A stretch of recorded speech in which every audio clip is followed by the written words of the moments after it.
I'm going to try to address some of the most common points and questions that were made in this pug video because I was not expecting it to blow up as it did.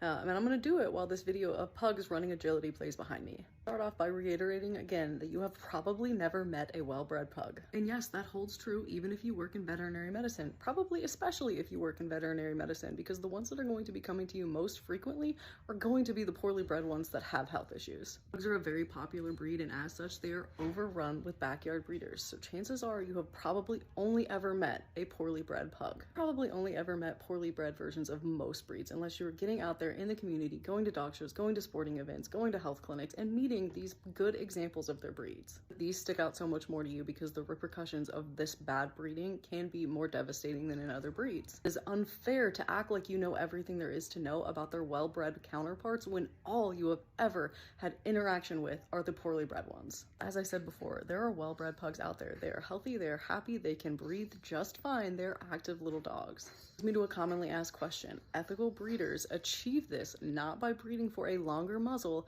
they achieve this by breeding for the factors that have a larger impact on boas. These factors have proven to be the nares and the palate length.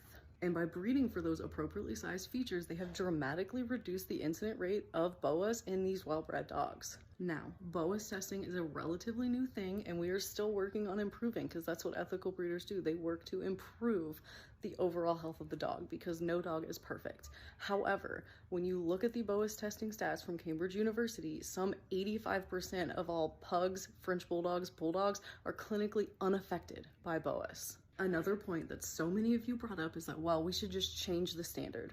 And I don't know how else to say it, but the breeders that are causing these issues, that are causing these unhealthy dogs, don't give a fuck about the standard to begin with. These backyard breeders that are breeding these horribly unhealthy dogs, they're not breeding to the standard. They're not proving their dogs fit the standard. They are just breeding to breed. They're breeding poorly bred dogs. They're breeding unhealthy dogs. They are not looking at the standard when they breed. The ethical breeders that are breeding to the standard are not producing those unhealthy dogs that you are so used to seeing. Changing the standard would only serve to be changing history. And that brings me to this comment here, because so many of you are just like, well, I still just don't like them. And I don't know, me personally, I think that it is important to preserve pieces of our history like this. Because as I've said before, pugs have existed for thousands of years. They are an ancient breed, and they have literally always been brachycephalic. That head shape was super well favored by the Chinese imperial families, and that is why so many of those ancient Chinese breeds have the same face. Them being brachycephalic is not something that AKC decided to do one day. They have always looked that way. So to sum up, well-bred pugs exist. You've probably just never met one. Ethical breeders breed for an appropriately sized soft palate, and they breed for open nares, and doing so has dramatically reduced the incident rate of boas. Changing the standard would accomplish nothing because backyard breeders don't care about the standard.